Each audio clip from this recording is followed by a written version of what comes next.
Hello दोस्तों, आप देख रहे हैं स्कैरी स्टॉर्म।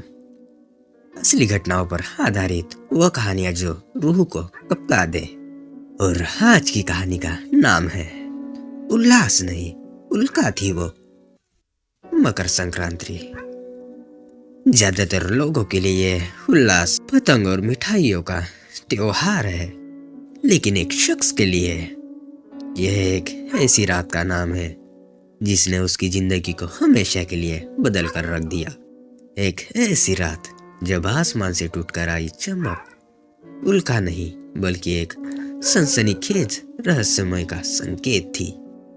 शुरुआत होती है 3 साल पहले, जनवरी की उस सर्द रात से, जब 3 दोस्त एक छोटे से गांव बिरोना मकर संक्रांति मनाने पहुंचे।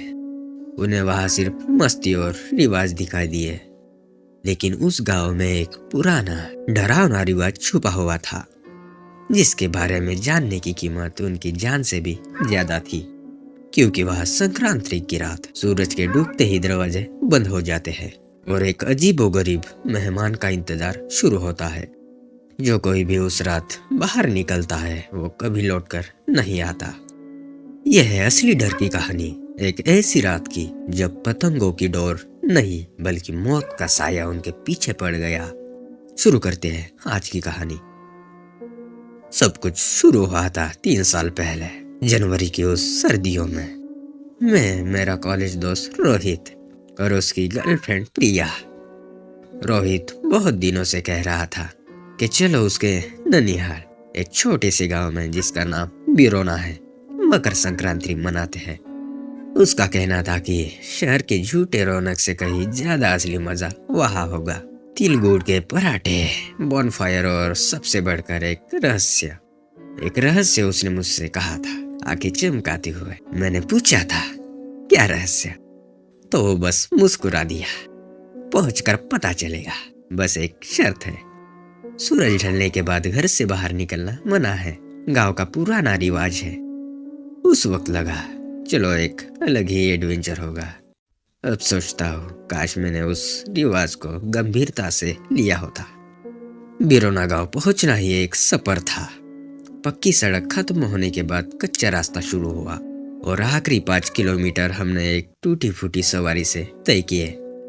गांव छोटा था, शांत, हवा में लकड़ी के धुएं और तिल की खुशबू थी।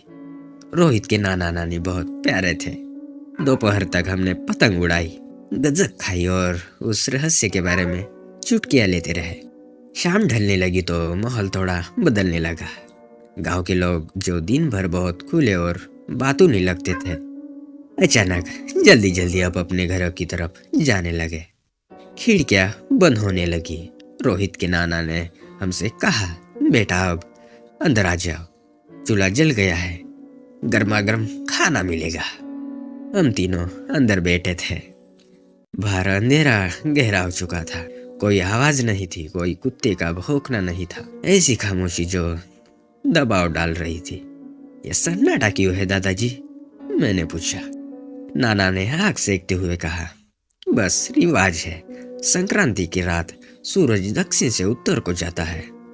इस बदलाव की रात बाहर की दुनिया अस्थिर होती है। पुराने लोग कहते थे रास्ते खुल जाते हैं, गलत रास्ते।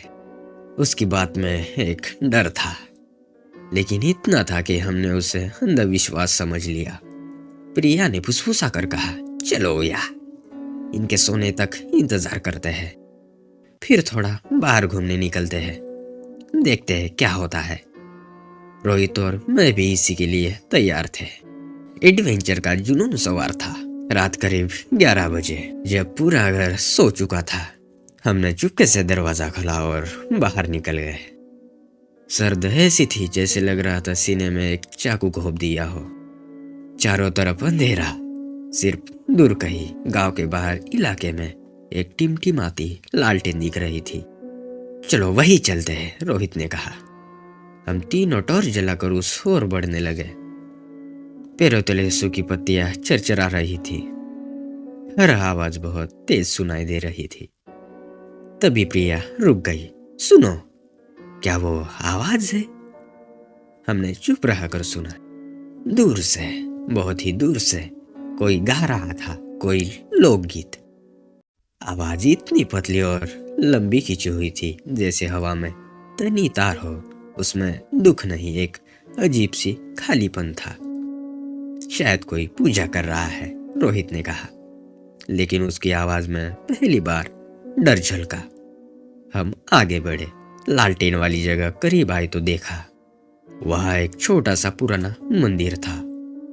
उसके सामने खुला मैदान और वहां लोग थे, 25-30 के करीब। वो एक बड़े से अलाव के चारों ओर खड़े थे, लेकिन बिल्कुल चुप। कोई बातचीत नहीं, कोई हलचल नहीं, बस खड़े थे। आग की लपटों की तरफ पीठ किए हुए थे और बाहर की तरफ गांव की ओर मुंह किए हुए, जैसे किसी का इंतजार कर रहे हो। हमने एक झाड़ी के पीछे से छिप कर देखा। मेरी धड़कनें तेज हो रही थी। यह कोई पूजा नहीं लग रही थी, यह कुछ और था। तभी आकाश में एक तेज हरी चमक दिखाई दी। एक बड़ी सी उल्का टूटती हुई सी सीधी गांव की ओर आती दिख रही थी। और वो टूटी नहीं, वो धीरे धीरे बिल्कुल नियंत्रित सी उसी मैदान में उतरने लगी।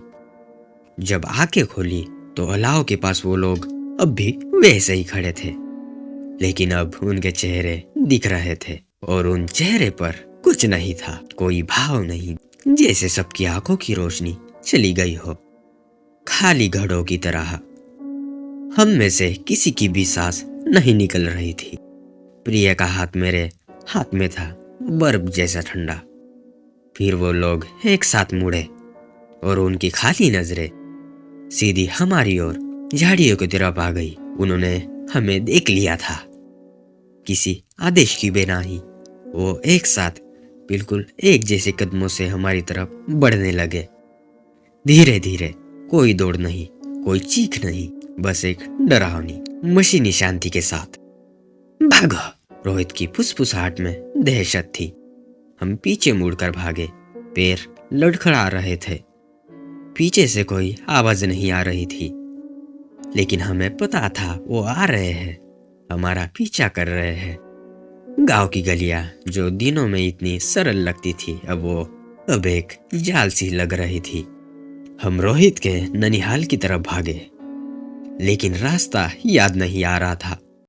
सब कुछ अजनबी लग रहा था। एक मोड़ पर मुड़ते ही सामने एक आकृति खड़ी थी, रोहित के नाना, लेकिन उनके चेहरे पर वो प्यार भरी मुस्कान नहीं थी। वो भी वैसे ही खाली नजरों से हमें देख रहे थे। नाना! रोहित की आवाज कांप गई।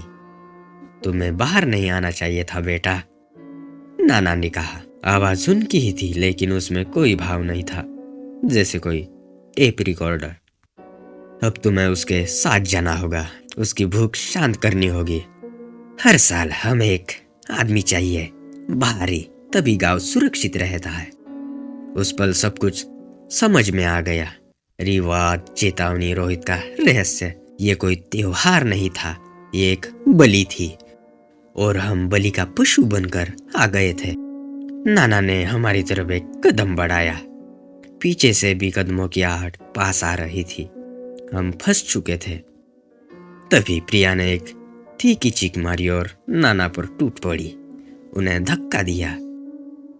रन! दोनों भागो! उस एक सेकंड के अवसर का फायदा उठाकर रोहित और मैं एक तंग गली में घुस गए। प्रिया के पीछे आने की आवाज नहीं आई, सिर्फ उसकी चीख गूंजी और फिर अचानक खत्म हो गई। हम बिना रुके भागते रहे। आखिरकार हमें गांव के बाहर का रास्ता मिल गया।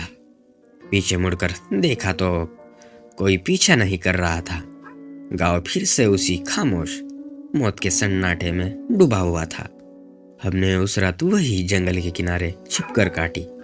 सुबह होते ही हम दौड़ते हुए मेन रोड पर पहुंचे और किसी तरह एक ट्रक रुकवा कर शहर लौट आए। पुलिस को सब कुछ बताया। वो गए भी, लौट कर आए तो उनका कहना था वहाँ सब कुछ नॉर्मल है। रोहित के नाना नानी कहते हैं तुम लोग रातों रात पार्टी करने कहीं चले गए थे। प्रिया का तो वह कभी आना ही नहीं हुआ। तुम्हारी कोई दोस्त प्रिया है ही नहीं, उसका कोई रिकॉर्ड नहीं मिल रहा। रोहित अब कहता है कि उसकी कोई गर्लफ्रेंड नहीं थी, उसके नाना नानी भी वैसे ही प्यारे हैं। वो कहता है मैंने कोई बुरा सपना देख लिया होगा, लेकिन मैं जानता हूँ प्रिया सच थी, उस रात सच थी। और वो हरी उल्का, वो कोई हुल्का नहीं थी, वो कुछ और था जो हर साल मकर संक्रांति पर उस गांव में भूखा उतरता है और गांव वाले उसकी भूख शांत करते हैं हम जैसे बाहरी लोगों से। आज भी मकर संक्रांति की रात मैं अपनी खिड़की से दूर दूर तक आकाश को देखता रहता हूँ, डर के मारे नहीं, बल्कि उस उम्मीद में कि शायद कहीं एक टिमटिमाती हुई हरी रोशनी दिख जाए और उसके साथ एक छोटी सी गायब हो चुकी हंसी आवाज भी सुनाई दे जाए, प्रिया की आवाज। दोस्तों, अगर आज की कहानी ने आपको जरा सा भी डरा दिया हो तो वीडियो को एक लाइक जरूर करें और चैनल को सब्सक्राइब करना ना भूलें, क्योंकि स्कैरी स्टोरी पर डर सिर्फ सुनाया नहीं जाता, उसे महसूस कराया जाता है। मिलते हैं अगली वीडियो में इससे भी ज्यादा डरावनी कहानी के साथ।